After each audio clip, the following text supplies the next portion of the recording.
منقولة عرضية، عالي بالراس والعماني فعلها العماني، سجل العماني، واللي يضيع يقبل، اللي يضيع يقبل. لذلك العماني الآن يعاقب، العماني يعاقب البحريني ويسجل الأحمر، يسجل الأحمر.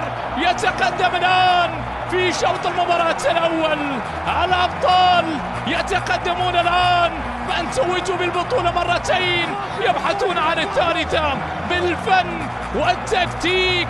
يسجلون الآن مع هذا المدرب رشيد جابر، رشيد اللي يقودهم في هذه المباراة، يجعلهم سعداء في شوط المباراة الأول. شوف الكرة العرضية بالراس كانت جميلة، والعماني يرتقي ويسجل الآن الأحمر العماني بأول الأهداف. عبد الرحمن المشيفري كلمة السر الرائعة، السر الجميل لكرة القدم العمانية، الهدية العمانية، الحلوى العمانية الجميلة في بطولة كأس الخليج. عبد الرحمن المشيفري يسجل الآن، ورشيد جابر سعيد هذا الرشيد، سعيد هذا المدرب.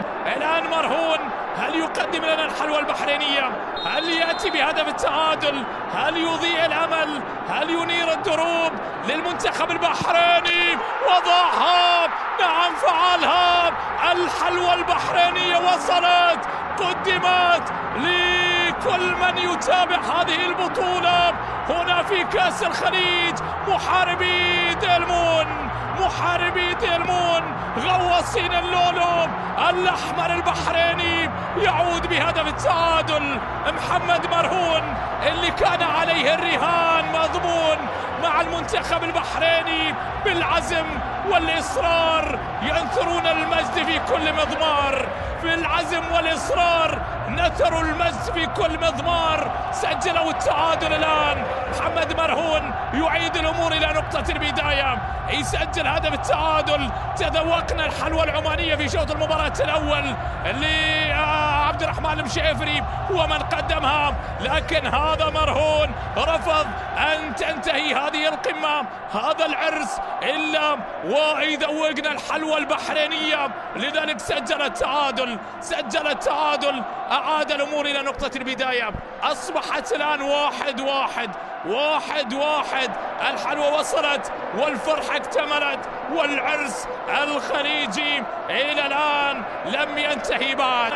المدرج وهذه اللقطات، وهنا ردة الفعل، والمنتخب البحريني يحاول، والكرة منقولة الآن عرضية. الثاني فعلوها ريمونتادا بحرينية.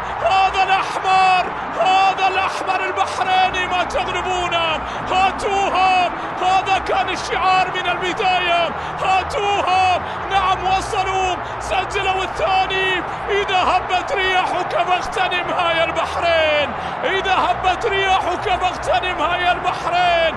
غواصين اللولو يبحثون عن الذهب، يتقدمون الآن بهدف ثاني، يقلبون النتيجة في دقائق مجنونة.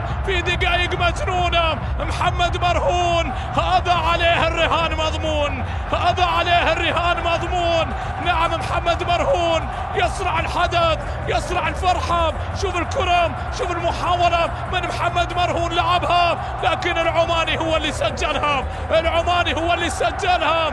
الحلوى البحرينية تتقدم الآن على العمانية بهدفين، هدف ثاني، قلبوا النتيجة، ريمونتادا رائعة. الأحمر من أجل كسر العقدة، هذا الأحمر عليه الرهان مضمون مع محمد مرهون. يسجلون الآن هدف ثاني في شوط المباراة الثاني. قلبوا الطاولة، الفرحة البحرينية